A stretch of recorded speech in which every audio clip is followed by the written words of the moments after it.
दंडवत प्रणामी ईशाधिष्ठिस सतीशदादा गुरु कैवल्यवासी तपस्विनी भामाताईचे अमृते श्री गोपालकृष्ण मंदिर माणगाव राजेश्रम तामसा तालुका हदगाव जिल्हा नांदेड।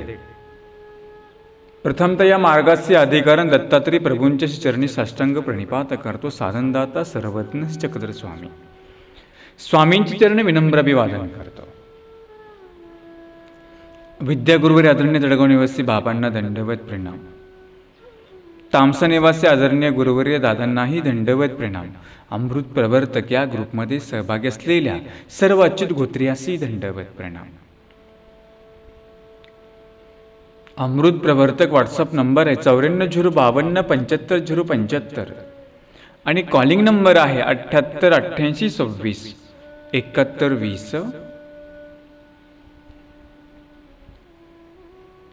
प्रथमतः श्री गोपालकृष्ण मंदिर मानवार आश्रम या आश्रमातील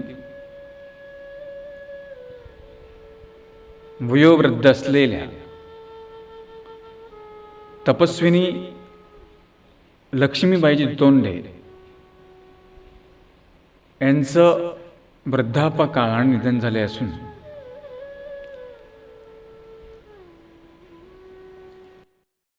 या ग्रुपच्या माध्यमातून त्याचप्रमाणे राजस्थान या ग्रुपच्या माध्यमातून कैवल्यवासी लक्ष्मीबाईजी दुतोंडे यांना भावपूर्ण श्रद्धांजली समर्पित करतो। कैवल्यवासी लक्ष्मीबाई दुतोंडे ह्या अतिशय स्मरणनिष्ठ सेवानिष्ठ होत्या। अखंड स्मरण हा त्यांचा गुण, सेवा करणे, शांतवृत्ती हे त्यांचे गुणांनी त्यांनी निश्चितच परमेश्वर आपल्या जवळ केलेला आहे। साधनदाता परमेश्वर सर्वज्ञ चक्रधर स्वामी त्यांच्या आत्म्यात चिर शांती प्रदान करो अशा प्रकारची देवाला प्रार्थना करतो आणि भावपूर्ण श्रद्धांजली समर्पित करतो। दंडवत।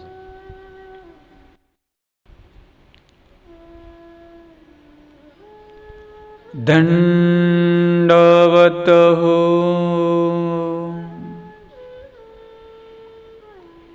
विद्यावंता भेटी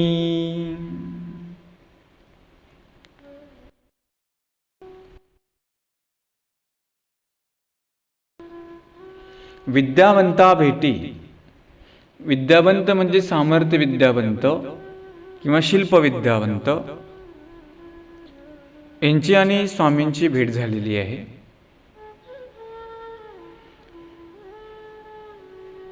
आपण काल पाठीमागे चरित्रामध्ये संदर्भ पाहत असताना कलियुगी विद्यावंत नाही म्हणजे स्थूल विद्यावंत नाही, अंतर्यागाच आहे तो बहिऱ्या कलियुगामध्ये नाही। जरी तो कोईराम सांगितलेले आहेत हे थोडेफार सिद्धींच्या ठिकाणी होत्या, पण ते स्थूल विद्यावंत नव्हते, आगमिक साधन नव्हते, हे स्वामींनी भक्तांना सांगितलेलं आहे। तर म्हटले मग आता हा पुढची विद्यावंत कोण आहेत? नाही, शिल्प विद्यावंत आहेत। शिल्प शब्दाचा अर्थ होतो ज्यांच्याकडे अल्पविद्या वर्ततात त्यांना शिल्प विद्यावंत असं म्हणतात।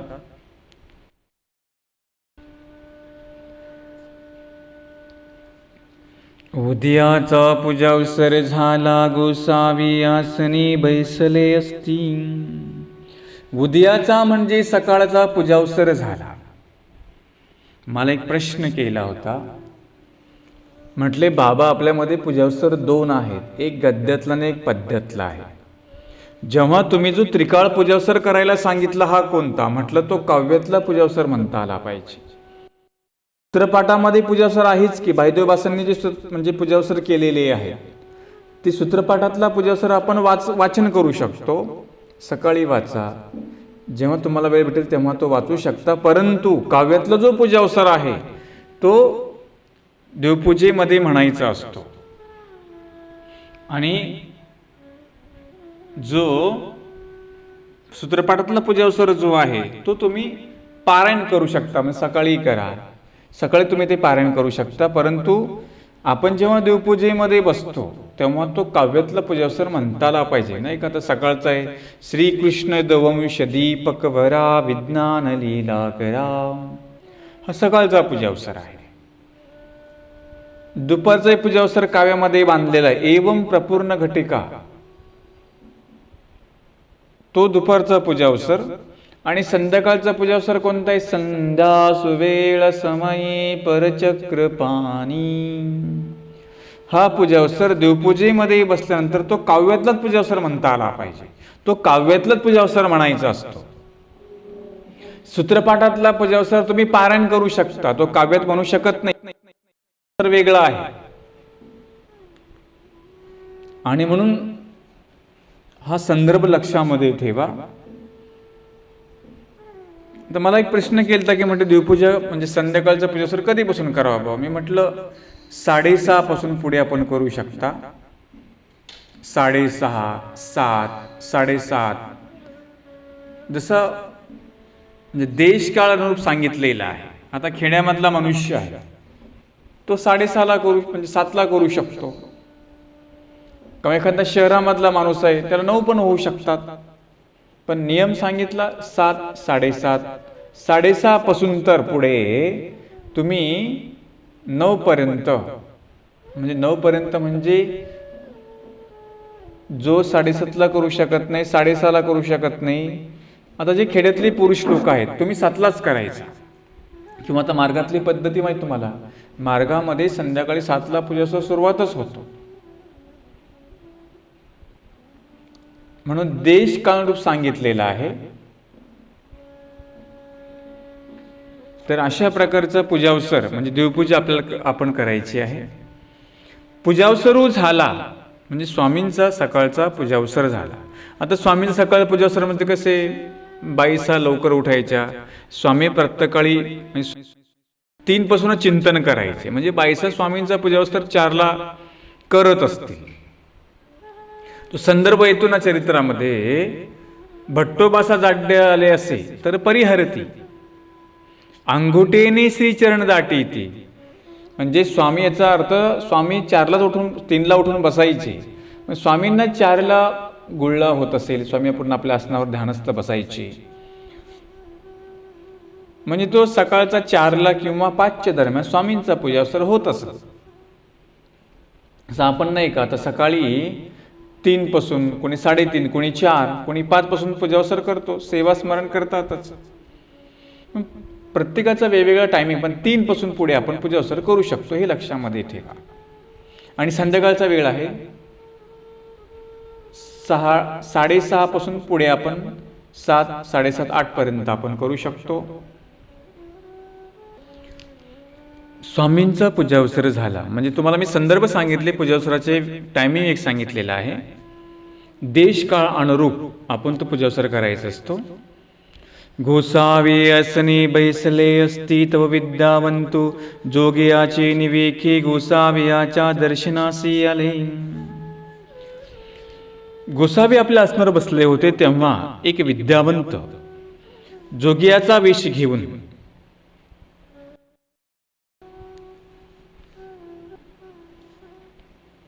ते जोगी पुरुष नाही का, लांब कंत्यासारखा आपल्या अंगामध्ये घालतात, गळ्यामध्ये कवड्यांच्या माळा असतात, हातामध्ये काहीतरी ती घंटी असते, ते जोगी अशा प्रकारचा वेश धारण केला. दर्शनासी आले गोसावी तयासी मानू केला. म्हणजे स्वामींनी त्यांचा मान सन्मान केला. मला एक प्रश्न केला होता, म्हटले बाबा हे जे आता जे काही जंगम जोगी आमच्या दारामध्ये येतात, जर आम्ही त्यांना काही दिलं नाही तर काही होईल का आम्हाला? म्हटलं तसं काही नाहीये. जे जंगम जोगी असतात यांना दिल्यानंतर जरी तुम्ही दिलं नाही तर त्याचा तुम्हाला काही दोष लागत नाहीये. कारण त्यांना आली तरी दारावर सांगायचं, बा आम्हाला आमच्याकडे नाहीये किंवा आम्ही वाढत नाही, असं जरी म्हटलं तरी काही हरकत नाहीये. मग कुणी कुणी नाही नाही ते जोगी असतात, त्यांच्याकडे काहीतरी तंत्रमंत्र असतो, जर दिलं नाही तर काहीतरी करतातच. आपल्याकडे परमेश्वराचं नाम आहे ना. हा, आपण त्यांना सांगावं की आम्हाला जमत नाही किंवा आम्हाला देत म्हणजे आम्ही देत नाही, हे तुम्ही त्यांना सांगा.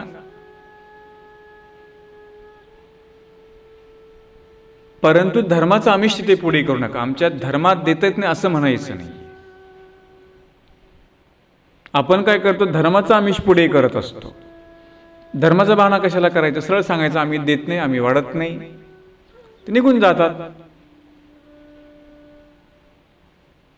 जर तुम्ही म्हटला की आमच्या धर्मात असं जमत नाही, तर ते धर्माला दूषण ठेवतील. किंवा आपण काय करतो, आपल्याकडून धर्माची म्हणजे बदनामी होईल. धर्माचा आमिष पुढं करायचं नाही, सरळ त्यांना सांगायचं आम्ही वाढत नाही, आम्हाला जमत नाही, ते निघून जातात. जरी तुम्ही वाढलं नाही तरी काही तुम्हाला दोष लागत नाही आणि ते काहीच करत नाही, हे लक्षामध्ये ठेवा. खेड्यामध्ये फार प्रथा आहे, नाही नाही त्यांना जर दिलं नाही तर ते काहीतरी करतात, ते काहीतरी बनवतात. आता तो प्रकारच नाही. सांगितलं ना कलियुगामध्ये विद्यावंत नाही म्हणून. हे फिरणारे जोगी असतात रस्त्याचे, ते काय वस्त्रवेश परिधान करतात, सोंग धारण करतात, तुमच्या दारामध्ये येतात. त्यांच्याकडे एवढं सामर्थ्य वगैरे काही नसतं, हे लक्षामध्ये ठेवा.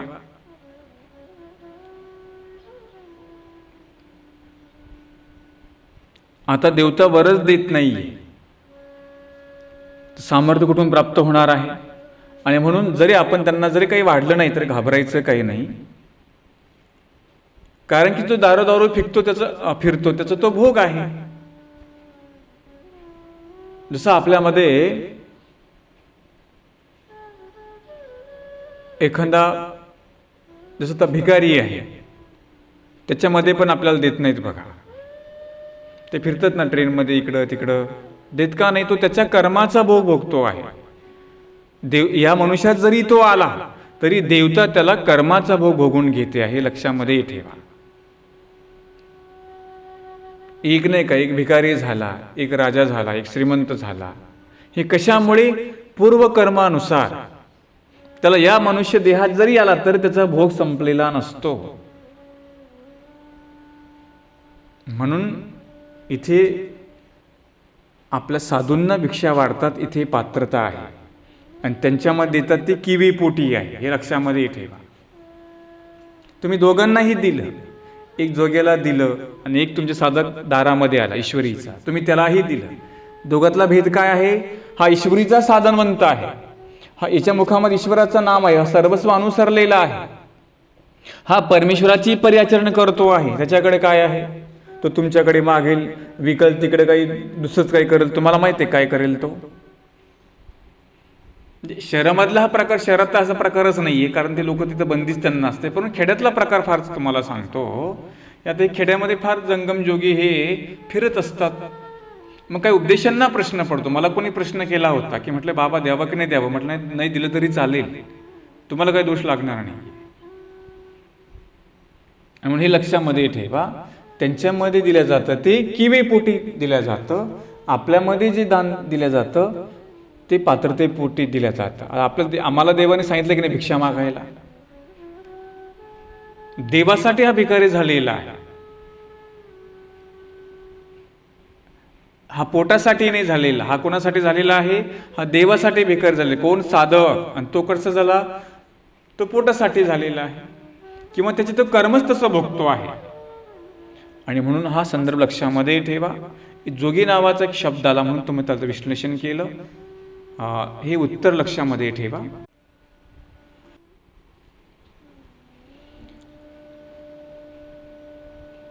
तब तो विद्यावंत गोसाव्याच्या दर्शनाशी जोग्याची विषय आला. गोसावीत यासी मान केला, म्हणजे स्वामींनी त्यांचा मान सन्मान केला. अर्धासनी बैसो घातले. अर्धासनी म्हणजे स्वामींनी स्वतःच्या आसनावर बसले होते, तिथलं अर्ध आसन काय केलं, त्यांना बसायला दिलं. कुणाला? त्या विद्यावंताला. बाईसा करवी तयाचे पाय धुविले. बाईसा करवी त्यांचे पाय धुविले. म्हणतात ना, कुणी जर अतिथी आपल्या घरी आला असेल, परंपरा होती, म्हणाले अतिथी देवो भव. लोक अतिथी आले की देव असे परंपरा संस्कृती मानायची. आता तसं नाही. आता काय लिहितात, कुत्र्यापासून सावध राहा, म्हणजे तो घरामध्ये घुसायलाच नको. एखादं साधू बाबा आले, त्यांना एखाद्या घरी जायचं असतं, पण ते पाहतात की इथे बोर्ड लिहिला असतो, काय आहे आता, मग तिथे ते जातच नाही. म्हणजे अशा प्रकारची संस्कृती निर्माण झाली. एखादा अतिथी जो आपल्या घरी आहे, आपल्या घरी आल्यानंतर, किंवा आपला एखादा भिक्षू महात्मा किंवा आपले गुरु आल्यानंतर आपल्याला सुद्धा अशाच प्रकारे त्यांची अवभगत ज्याला म्हणतात, जो आदर सत्कार ज्याला म्हणतात, तो असा करताही आपल्याला पाहिजे. स्वामींनी त्यांचे पाय धुविले. सागळाचे निउदके तया गुरुळा करू घातला. सागळाचे निउदके म्हणजे, सागळ म्हणजे पाण्याची पिशवी, म्हणजे पिण्याचं पाणी ज्याच्यामध्ये होतं ते पाणी, म्हणजे स्वच्छ पाणी. असं कुठलं पण पाणी दिलं नाही. बघा पवित्रता किती महत्वाची आहे. त्यांना सागळाचे निउदके, त्यांना गुळणा करण्यासाठी पाणी दिलं. पाठीमागे तुम्हाला मी संदर्भ सांगितलेला होता. आपल्याकडे जी देवपूजा असते ते अभिषेकाचं पाणी वेगळं ठेवायचं. वेगळं शहरामध्ये हा प्रकार चांगला आहे. आमच्या खेड्यातल्या लोकांना सांगतो, आता खेड्यामधली बरीच सुधारली, त्याच्यामध्ये अजून काही अज्ञ त्यांना सांगतो. कधी कधी पाण्यामध्ये येतं, स्वयंपाकाला पाणी तेच उष्ट वापरणार. एखादा साधू जर घरी आला तर तेच तांबे बुडून त्याला देणार, किंवा देवासमोर उपहार ठेवला तर उपहाराला पाणी तेच घेऊन जाणार. बघा चुकीने कसावी सांगायचं, अनावधानाने चूक कशी घडत असते. म्हणून आपल्याला स्नान घालायचे ते पाणी वेगळं ठेवा. आपल्याला स्वयंपाकाचं पाणी जे आहे ते वेगळं ठेवा आणि पिण्याचं पाणी वेगळं ठेवा. परंतु त्या पिण्याच्या पाण्यामध्ये सुद्धा उष्टे पष्टे काही बुडवू नका. आता तर हा कोरोना आला, सगळ्यांना स्वच्छतेची सवयच लागलेली आहे. आता नाही का, जो स्वच्छ वागेल तो काहीतरी टिकवू शकतो, आणि ज्याने काळजी घेतली नाही तो काय होऊ शकतो, मृत्यूमध्ये सापडू शकतो. आणि म्हणून आता स्वच्छता, पवित्रता किती महत्वाची आहे, या 20 आणि 21 मध्ये आपण हे शिकतो आहे. पुन्हा पुन्हा हात धुवा, पाय धुवा. संदर्भ चरित्रामध्ये येतो, स्वामी जेव्हा एखाद्या मंदिरामध्ये प्रवेश करायचे, स्वामी तेव्हा पाय धुवून तेथे जात असत. इथे संदर्भ येतो तो विद्यावंताला, स्वामींनी त्याला पहिले बाईसा करवी त्यांचे पाय धुविले, आणि सागळाचे म्हणजे पिशवीतलं जे पाणी होतं शुद्ध पिण्याचं, ते पाणी त्यांना गुळणा करण्यासाठी दिलं.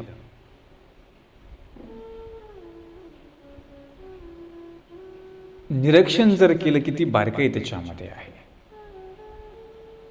आपण सुद्धा आपल्या घरी जर आपले गुरु आले असतील, जे तुमचं शोधलेलं पाणी आहे ठेवणीतलं चांगलं, तेच पाणी आपण त्यांना दिलं पाहिजे. तर आपण काय करतो, तिथे भांड्याचं पाणी वापरलेलं असतं, ते कपड्याचं पाणी वापरलेलं असतं, किंवा तुमचं रेग्युलर वापरलेलं असतं, तेच पाणी त्यांना तांब्या बुडवतो आणि त्यांना गुळणा करण्यासाठी देतो. चूक होते अशी आपल्याकडून. आता जेव्हा आम्ही खेड्यापाड्यामध्ये जातो तेव्हा आम्हाला प्रसंग असा येतो, मग त्यांना सांगावं लागतं ते पिण्याचं पाणी घेऊन या. मी तर सांगतो बरं का, म्हणजे माझं मी सांगतो, कारण की तुमचे जे ठेवणीतलं पाणी त्याचे नाना प्रकारचे हात तुम्ही बुडवलेले असतात, आणि मग तुम्ही ते घाण पाणी त्या साधूला देणार का, गुळणा करण्यासाठी, तोंड धुण्यासाठी? हां, आता आपल्या घरी मोटर आहेत, हँडपंप आहेत, एक वेगळं पाणी त्यांना बादली भरून आपण द्यायचं. काही बारीक सारीक गोष्टी ज्या आहेत ह्या फार इम्पॉर्टंट आहेत. म्हणून मागं सांगितलं होतं देवपूजेची स्नानाची भांडी तुम्ही वेगळी करा, उपहाराचं ताट तुम्ही वेगळं करा. इतकंच काय तर तुम्ही देवाची जी वस्त्र आहेत ते ठेवण्यासाठी कपाट सुद्धा वेगळं करा, त्याचा कप्पा तुम्ही वेगळा करा. कारण की आपले जे आहे आपल्यामध्ये देवाची उपकरणं आपल्यामध्ये मिक्स नाही झाले पाहिजे. का तर आपल्याला अविधी लागेल ना, आपण ती काळजी घेतली पाहिजे. जे आपण चरणोदक करतो घरी ती वाटी सुद्धा वेगळी ठेवा. म्हणजे जे काही पूजेचं साहित्य आहे ते सगळं वेगळं ठेवा. पूजेचं साहित्य तुमच्यामध्ये वापरू नका, तुमचं साहित्य पूजेमध्ये वापरू नका. किंबहुना तो चहा जरी तुम्हाला देवाला ठेवाय तो वेगळा कप तुम्ही करा. ही पवित्रता एक तुम्हाला सांगतो. म्हणजे काय केलं बाईसांनी, त्यांना ते पाणी दिलं. गुरुळा करू घातला, त्यांनी गुळणा केला. आणि एक तुम्हाला संदर्भ सांगतो. बाया काय करतात माहितीये का, म्हणजे ते भोजनाचं ताट वाढतात जेवण्यासाठी एखाद्या साधूला किंवा उपहार दाखवत असताना, आणि ती ताट आहे ना आपल्या साडीला असं पुसतात. तुमची साडी चांगली असते खराब असते मला सांगा? तुमची साडी खराब असते. मग तुम्ही धुतलेलं ताट काय करता, साडीला पुसता आणि तेच ताटामध्ये उपहार मांडता आणि ते देवासमोर नेता. जर तुम्हाला ताट पुसायचं असेल तर एक वेगळा टावेल तुम्ही करा. आहे की नाही, आपण करू शकतो की नाही? म्हणजे कुठे कुठे आम्ही पाहतो बरं का, आम्हाला जाण्याचा प्रसंग येतो आणि मग बायका असं ताट पुसतात. शहरातल्याचं दिसत नाही पण खेड्यामध्ये दिसतं. असं शहरातले मुळात टापटीप असतात. आमच्या खेड्यातला प्रकार सांगतो. या ग्रुपमध्ये खेड्यातली माणसं आहेत, ते सुद्धा प्रवचन ऐकतात, त्यांना संदर्भ समजले पाहिजे. आणि म्हणून एक टावेल घ्यायचा, वेगळं वस्त्र ठेवायचं, मग त्यांनी ताट पुसायचं, मग आपण उपहार भरायचा, मग तो ठेवायचा. आपण जर पाळली ना की ती सुद्धा पवित्रता आपल्याला पाळता येते, हे लक्षामध्ये ठेवा. म्हणून देवपूजेचे करत असताना, विधी करत असताना टापटीपणा इम्पॉर्टंट आहे, तो पाळायचा. तो सुद्धा आपल्या चांगल्या प्रकारचा विधी आपल्याकडून घडू शकतो, हे लक्षामध्ये ठेवा. मग सर्वज्ञे म्हणितले बाई तुमते काही भातुके असे. चरित्र असं आहे, जर बारकाईने त्याचं फक्त आपण वाचन जर केलं, संदर्भही लक्षामध्ये राहतात. बाई तुमचे काही भातुके म्हणजे काही आहे, काही पदार्थ आहेत. भातुके म्हणजे मुरमुऱ्यासारखा एक प्रकार, किंवा शेव पापडी, गुड पापडी असं म्हणतात, काही खाद्यपदार्थ. बाईसी म्हणतले नाही बाबा. बाईसा म्हणते बाबा काही पदार्थ आता नाहीत आपल्याकडे त्यांना देण्यासाठी, कारण ते मुळात फिरस्ती होते. बाईसा होते, स्वामी फिरणारे होते ना, ते काही थोडे संग्रह करणारे होते. लागलं तेवढं आणायचं, वापरायचं, संपलं काम. मग डखले हाटवटी पाठविले. जरी तिथे नव्हते तरी स्वामींनी काय केले, डखल्यांना हाटवटी म्हणजे बाजारामध्ये पाठवलं. रांधवन हाटीची खाजे आणवली. रांधवनवटीचे म्हणजे बाजारातले, म्हणजे वेरुळी मोठी बाजारपेठ होती. तिथे गेले, काही खाद्यपदार्थ घेऊनही आले. तेयाचे पात्र भरले. ते जे विद्यावंत होते त्यांच्याकडे जे काही पात्र असेल ते पात्रामध्ये भरलं. म्हणजे जे काही ते विद्यावंत असतात त्यांच्या पात्रामध्ये भोजन करतात. तुम्ही पाहता काही भिक्षू महात्मे असतील जे असतात, ते त्यांचे एक भिक्षा पात्र असतात, त्याच्यामध्येच ते भोजन करणार. कारण का तर तो नियम घालून दिलेला आहे, साधकाने प्रापंचिक जे असतात त्यांच्या ताटामध्ये जेवण करू नये. त्याच्यामध्ये सिद्धांत दडलेला आहे. कारण की तुमच्या ताटात जर आम्ही भोजन केलं तर तुमची जी काही गुण आमच्यामध्ये उतरू शकतात. तुम्हाला कधी तुम्ही पाहिलं की नाही, साधकाचं पटकर वेगळं असतं, त्याचं पात्र वेगळं असतं, त्यांचा ग्लास वेगळा असतो, त्यांची बॉटल वेगळी असते, अंथरण्याचं पांघरण्याचंही वेगळं असतं. का तर त्याचा संपर्क जो आहे, प्रपंच जो पुरुष आहे त्याच्याशी येऊ नये, किंवा तुमच्यातल्या वस्तू आमच्यामध्ये वापरण्यामध्ये येऊ नये. का येऊ नये? त्याचा प्रादुर्भाव आमच्यावर होतो म्हणून. समजा तुमचं एखादा असेल सतरंजी आणि एखादा पुरुष झोपाळू असेल आणि त्याने दिली आम्हाला वापरायला, आम्ही पण झोपून राहूच की नाही? तिथले जे रजकण आमच्यामध्ये उतरतात, ते एक शास्त्र सिद्धांत सांगितलं. लोकांना वाटतं की बाबांना आमचं चालत नाही, का आमचे भांडे वापरत नाही, आमचा ग्लास वापरत नाही. तिथे शास्त्र सिद्धांत अशा प्रकारचा आहे, म्हणून आम्ही तुमचं वापरत नसतो. हे लक्षामध्ये. त्यांनी त्यांचं जे वेगळं पात्र, त्या विद्यावंताचं वेगळं पात्र होतं, त्या पात्रामध्ये भरलं. गोसावे आपुलेनी श्री करे टिळा लाविला. स्वामींनी स्वतः आपल्या हाताने त्यांना टिळा लाविला, म्हणजे गंध लावला. माळ तांबूळ दिधले, म्हणजे जे काय आपल्या गळ्यामध्ये माळ होती ती माळ त्यांना दिली. तांबूळ म्हणजे पानविडा त्यांना दिला. अनुज्ञा दिधली, अनुज्ञा दिधली म्हणजे स्वामींनी त्यांना जाण्याची, त्यांनी विचारलं आता मी जाऊ का? स्वामींनी त्यांना परवानगी दिली. एतुके ते निघाले, म्हणजे नियम असा आहे, आपण ज्यांच्या घरी जातो त्यांना पहिलं विचारावं लागतं, आणि आपण ज्यांच्या घरून निघतो त्यांना शब्द सांगतो आता आम्ही जातो. काय तो एक व्यवहार सांगितलेला आहे. कारण तुम्ही ज्यांच्या ठायला राहता, ज्यांच्या आपण त्यांच्या घरामध्ये प्रवेश केल्यानंतर आपण त्यांना सांगतो की नाही? निघते वेळेस आपण त्यांना सांगितलं पाहिजे आता आम्ही जातो बरं का. म्हणजे काय आपण केली पाहिजे? त्यांची परवानगी. आता आमच्यामध्ये पद्धत आहे की एखादा साधं भिक्षू ज्यांच्या ठायला राहिला 4-5 दिवस, मग त्यांची बाबा आता परवानगी द्या, आता आम्ही जाऊ का? मग त्यांची परवानगी भेटल्यानंतर ते जातात, असं लगेच मना निघून जात नाही. आणि म्हणून तो व्यवहार सांगितलेला आहे. तशा प्रकारे जे ग्रुपमध्ये जे सहभागी होतात की नाही, ते परवानगी घेऊन येतात आणि मनानेच लेप्ट होतात. जे बाहेर पडतात त्यांनी मला संदर्भ मला सांगायचा की हे काय प्रॉब्लेम आहे बाबा, मी ग्रुपच्या बाहेर जातो आहे. मनानेच ग्रुपमध्ये लेफ्ट होत नका जाऊ, परवानगी घेऊन मग लेफ्ट व्हायचं, हे लक्षामध्ये ठेवा. जसं तुम्ही माझी परवानगी घेऊन ग्रुपमध्ये सहभागी होता की नाही, तसंच लेफ्ट होत असताना जे काही तुम्हाला अडचण असेल ती सांगायची, मग लेफ्ट व्हायचं. जसं आपण ज्याच्या घरामध्ये प्रवेश केला त्यांना विचारून आपण बाहेर पडलं पाहिजे. त्यांनी स्वामींना आज्ञा मागितली, ते निघाले. ए गोसावी अनुवर्जनाची अनुक्रमे केले, म्हणजे स्वामींनी त्यांना बोलून त्यांचा मान सन्मान केला, त्यांचं अतिथीच केली. आणि नंतर मग स्वामींनी त्यांना परवानगी दिली, मग ते गेले. मग ते हटांतू गेले, मग ते बाजारामध्ये गेले. कोण? ते विद्यावंत.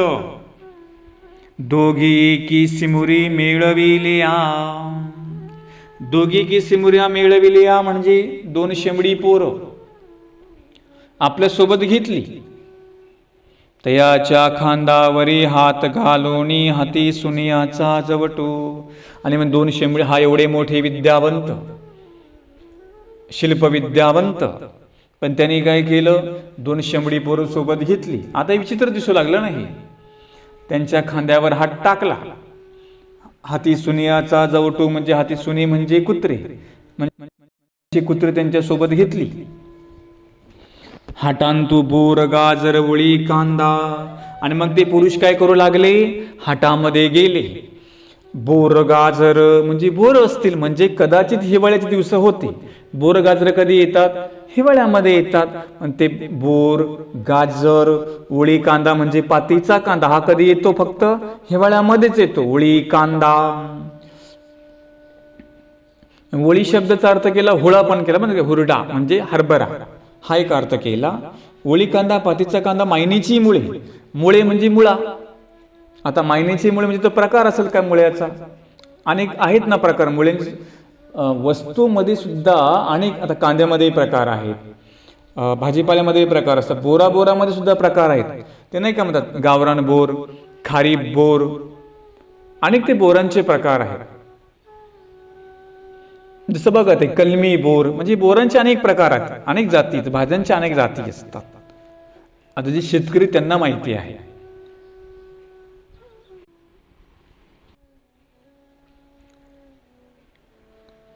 पाने पोफळे सी मागता ती. मग ते बाजारामध्ये गेले, त्या ठिकाणी जे पुरुष बसले होते त्यांना कोणाला बोर माग, गाजर माग, कांदा माग, सुपारी, पोफळ म्हणजे सुपारी माग, पाने माग, पाने म्हणजे नागिलीचे पाने. तब डखले हाटांत गेले होते ते ऐसे मागता देखिले. नेमकं त्यावेळेस डखले स्वामींच्या पूजावसरासाठी साहित्य आणण्यासाठी बाजारामध्ये गेले होते. स्वामींना बाईचा पूजावसर करायच्या, त्रिकाळ पूजावसर का, सकाळ दुपार संध्याकाळ करायच्या. आणि मग ते काही पदार्थ अर्पण करण्यासाठी सांगितलं, रिक्त असते न पश्यंती, रिकाम्याताने राजाला, देवाला, गुरुला भेटू नये. आपण सुद्धा पूजावसर करत असताना पुष्प समर्पण केला पाहिजे, विडा समर्पण केला पाहिजे. एखादा विशिष्ट पूजावसर आपल्या ठिकाणी असतो, काही अवसर काळ असेल, आपण फल फूल अर्पण केलंच पाहिजे, आपण करत असतो. आणि मग बाईसांनी डखल्यांना बाजारामध्ये पाठवलं होतं. बाईसी डखले आते धाडिले होते, मग म्हणितले ऐसे गामचे गोसावी, ऐसे असी मानो करती. डखल्यांनी दृश्य बघितलं आणि मनामध्ये काय विचार केला, ऐसे आमचे गोसावे, हे पा म्हटले आमचे गोसावी कसेच म्हटले. ऐसी असी मानो करती, म्हणे हा पुरुष तर शेमडी पुरुष सोबत दिसतात, दोन कुत्र्याच्या पाठीमागे फिरतात, म्हणाली काही पण कुणाला मागतो. आशाला मान केला म्हणे गोसाव्यांनी, त्याला बसायला टाकलं, त्याला टिळा लावला, त्याला खाजे देऊ गेले, ज्याची म्हटले काहीच किंमत नाही. अशा पुरुषांना स्वामींनी मान केला. डखल्यांना काही माहिती होतं का ही कोण आहे ते माहिती नव्हतं. आणि मग हसत हसत आले, मग मनामध्ये खाली मान घालून हसत हसत आले. नाही का, मनुष्य कधी मनाला हसतो बघा, कधी गालाला गालामध्ये हसतो, कधी मनातल्या मनामध्ये हसतो, कधी ओटातल्या ओटामध्ये हसतो, कधी मिशीतल्या मिशीमध्ये हसतो. हसण्याचे प्रकार सांगितले. डखले जे आहेत ते आपले मनातल्या मनात म्हणजे असे होठ हलवत हसत आले. डखला म्हणितले बाये से आमचे गोसावी, जयासी मान केला ते हटवटे से देखिले. म्हणजे गोसाव्यांना काय वाटतं, आपलं सॉरी काय म्हणतात ते, बाईसांना काय म्हणतात, बाई जयासी मानो केला, म्हटले स्वामींनी ज्यांचा सन्मान केला, ज्यांना बसायला घातलं, ज्यांना स्वतःच्या गळ्यातली देवाने माळ दिली, मुखीचं तांबूल दिलं, त्यांना खाजे दिले, पदार्थ दिले, त्यांना टिळा लाविला, म्हटले ते पुरुष. हटवटे ऐसे देखिले, त्यांना तर म्हटले मी बाजारामध्ये बघितलं. म्हटलं कैसे देखिले, म्हणून अवघे सांगितले. म्हणून ते सगळा संदर्भ डखल्यांनी बाईसांना सांगितला. सर्वज्ञे म्हणतले काय गास्ता, असे अडकले या. स्वामी विचारतात, डखले या तुम्ही लय कारलं गालामध्ये हसता, म्हटले का बरं हसता. आता काही खुश म्हणून असतात, काही त्याला खुशी वाटते म्हणून असतात, काय काही दुसऱ्याची जरोली म्हणून हसतात. म्हणजे आपण याची जिरोली बरं का, म्हणून त्यांना हसायला येतं, म्हणजे त्यांच्या मनासारखं होतं म्हणून ते हसतात. आणि काही काहींना एक वेगळा आनंद असतो म्हणून ते हसतात. मग ते एखादा संदर्भ त्यांना आठवतो किंवा पाठीमागची घटना त्यांना आठवते म्हणून ते हसतात. म्हणजे हसण्याचे वेगवेगळे प्रकार असतात. मग स्वामी विचारतात का हसता तुम्ही. जी जी गोसावी जयासी मान केला, ती दोघी एकी सिमुरी मिळविली असती. म्हटले देवा मला हसणं तर काय रडू का, म्हटले. म्हणे काय झालं, म्हणे तुम्ही ज्यांचा मान केला, ज्यांना घरी आपण आणलं, तुमचं अर्धासन तुम्ही त्यांना बसायला दिलं, त्यांना तुम्ही हाताने टिळा लावला, पदार्थ दिले खाजे, आणि तेच पुरुष मी बाजारामध्ये बघितले, असे नाही बघितले. म्हटले काय करत होते, दोघे कसे मुरवी मिळविल्या. म्हटले जी जी देवा तो एवढा मोठा पुरुष आणि त्याने त्याला शोभतं का, म्हटले 2 शेंबडी पोरं सोबत होते म्हणे, त्यांच्या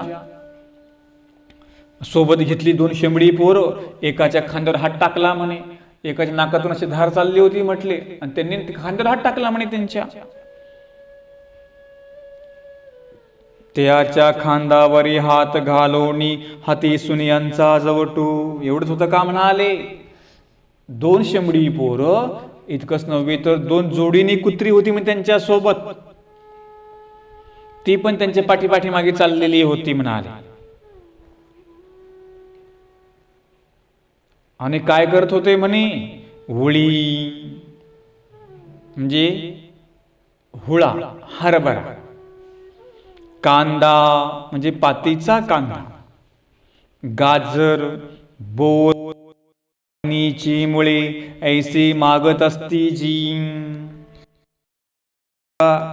ते विद्यावंत पुरुष होते, ते पुरुषाचा तुम्ही सन्मान केला, ते म्हणायचं कोण, ओ मला कांदा द्या, ओ मला बोर द्या, ओ मला ते गाजर द्या, असं हात पुढं करायचे आणि मागायचे म्हणे. सगळ्या बाजारामध्ये त्यांनी असं भाजीपाला गोळा केला म्हणे. ऐसी मागत असती जी. आणि म्हटले तो एवढा मोठा पुरुष तो मागू लागला म्हणे. अहो आता लोक आम्हाला म्हणतात, म्हटले बाबा लोकांना काही कामच नसतं, म्हटले उठले सुटले मागत बसतात, आमच्या घरी भिक्षेला येतात, काय झालं आम्हाला मागतात. ते साधकाचं काम आहे ना मागायचं. जर आम्ही तुम्हाला मागितलं नाही, आम्हाला कोणी फुकट आमच्या तोंडात आम्ही घास घालणार आहे का. जर आम्ही तुम्हाला भिक्षा नाही मागितली, आमच्या समोर काय लगेच डायरेक्ट भिक्षा येणार आहे का देव आम्हाला पलंगावर देणार आहे का. नाही, मागायचं कामच आहे. मागितलं कोण देतं का. देवाने सांगितलं लागेल ते मागा, जे लागतं ते मागायला सांगितलं, आणि जेवढं लागतं तेवढंच मागायला सांगितलं. आणि म्हणून मागणं तर कामच आहे. काही काही लोक नाही का म्हणतात, अहो हा एवढ्या मोठा घरचा होता म्हणते, तिकडे दीक्षा घेतली म्हणे, आता काय म्हणतात अर्जुन भिक्षा मागतो म्हणे, याला शोभतं का म्हणतात. असे अज्ञान लोक खेड्यातली ते म्हणतात. कुणाला, त्या साधकाला ते नावं ठेवत असतात. पण त्यांना माहिती आहे का, तो कुणासाठी मागतो भिक्षा, तो देवासाठी मागतो. पोट भरणे हेतू नाहीये. देवाने सांगितलं की भिक्षा मागून खा, कारण की सांगतात ना, आचार करत असताना काही पुढे देहाला काही पाहिजे की नाही. देहाला खाल्लं तर पुढे आचार होईल की नाही आमचा. जर आम्ही देहालाच नाही खाल्लं तर पुढे आचार होईल का, नाही होणार. मग देहासाठी खावंच लागतं. खायचं म्हणजे मागावंच लागतं. त्याच्यामध्ये 2 संदर्भ सिद्धांत आहेत. एक तर विधींचं आचरण घडतं, ज्याने भिक्षा दिली त्याचा सुद्धा अधिकार वाढत असतो, लक्षामध्ये ठेवा. मागायचं साधकाचं कामच आहे, देणं तुमचं काम आहे. ज्याचा अधिकार आहे तो देईल, ज्याचा अधिकार नाही तो नावं ठेवील, देणार नाही, ज्याचा प्रश्न आहे. आणि म्हणून ते जे विद्यावंत पुरुष ते मागू लागले बाजारामध्ये. आणि म्हटलं डखले सांगतात जेव्हा म्हणे अशा प्रकारचे मागवू लागले, सर्वज्ञे म्हणितले हे तयाची लीळा किंगा. काय सांगतात स्वामी, म्हटले अहो ते मागत नव्हते म्हणाले, त्याला काय मागण्याची गरज आहे, तो फार मोठा विद्यावंत होता, परंतु ही त्यांची लीळा होती म्हणाले, ही त्यांची कृती होती,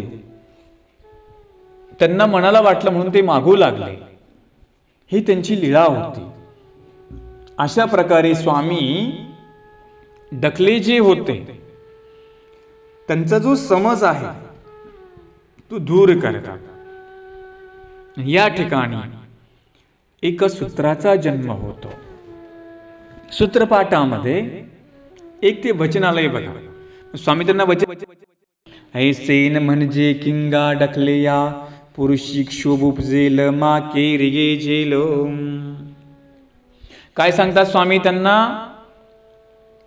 डखलेया ऐसेन म्हणजे असं म्हणू नये, म्हणजे विप्लावू नये, म्हणजे त्या पुरुषाची चेष्टा करू नये.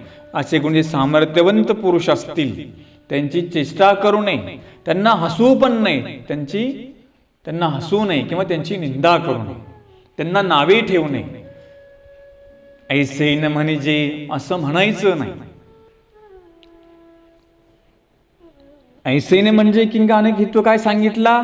ऐसेने म्हणजे किंगा वाकुडान शब्द न बोलावा.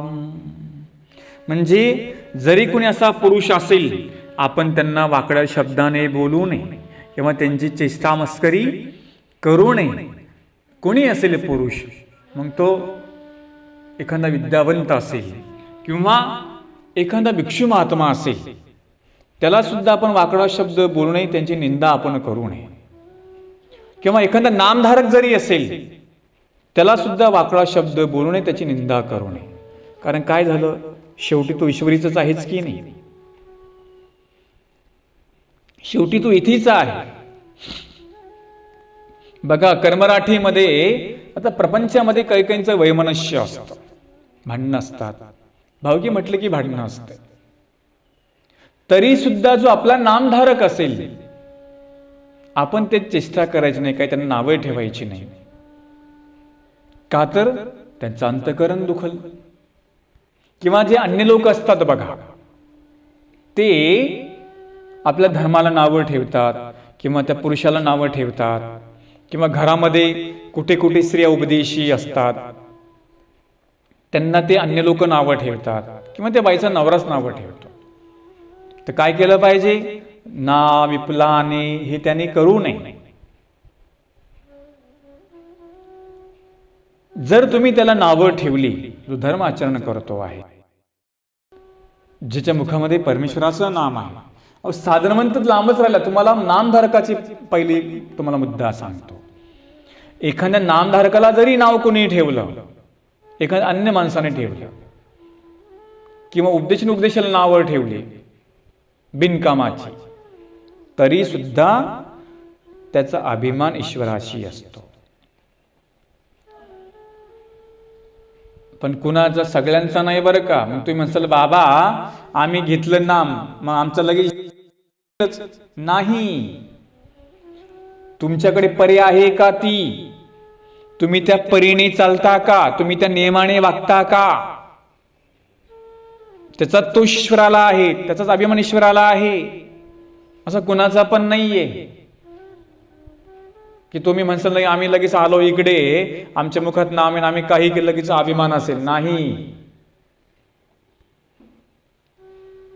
एखादी स्त्री असते, त्या पतीला आपल्या पत्नीचा अभिमान कधी असतो माहिती आहे का? जेव्हा ती पत्नी त्या पुरुषाचं म्हटल्याप्रमाणे करते, तेव्हा अभिमान असतो. घेतात की नाही ते अभिमान? तेव्हा अभिमान घेतात. किंवा ती पत्नी असते, पुरुषाचा अभिमान कधी घेते? जेव्हा पती आपल्यासारखा वागतो, तेव्हा ती अभिमान त्याचा घेते. फुकट नाही घेत, हे लक्षामध्ये ठेवा.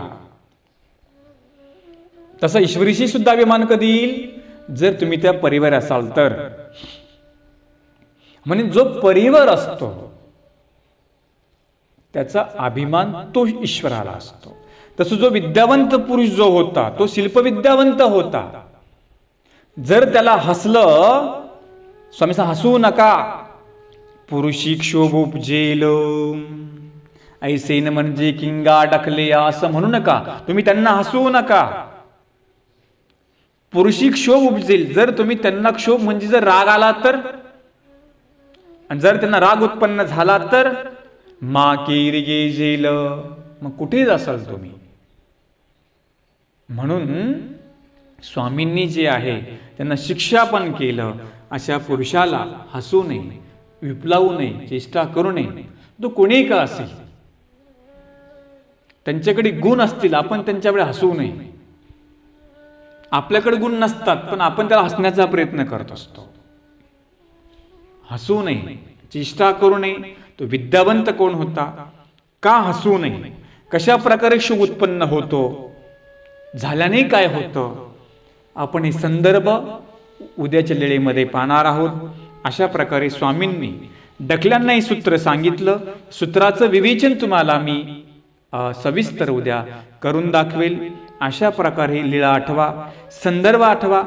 एवढ्याच ठिकाणी सांगतो आणि थांबतो. दंडवत प्रणाम. दंडवत भवतु